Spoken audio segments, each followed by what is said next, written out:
Hello friends, இன்னைக்கு நம்ம பார்க்க போறது TNPSC Group 1 prelims ல கேட்ட ஒரு question.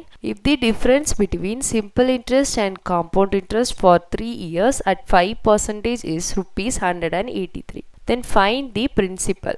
Simple interest compound interest difference கொடுத்திருக்காங்க. 3 yearsக்கு 5% interestல rupees 183 வந்திருக்கு. நம்ம principal amount என்னன்னு கண்டுபிடிக்கணும்.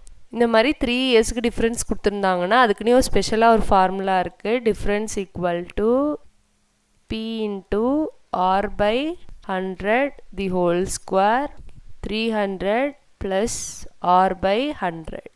இந்த ஃபார்முலா இல்லை R வந்து என்னது 5%, டிஃபரன்ஸ் என்னது 183. இது ரெண்டு சப்ஸ்டியூட் பண்ணுறோம். அப்போ என்ன வரும் 183 equal to P into 5 by 100 the whole square 300 plus 5 by 100. இப்போ இதில் இதை 5 டேபிள் கேன்சல் பண்ண என்ன வரும் 1, இது என்ன வரும் 20. இப்போ 183 equal to P into 1 by 20 into 1 by 20 cross இது வந்து என்ன வரும் ஆட் பண்ணால் 305 by 100. இப்போ இந்த ரெண்டையும் 5 டேபிள் கேன்சல் பண்ணுறோம். அப்போ என்ன வரும் இது வந்து 6120.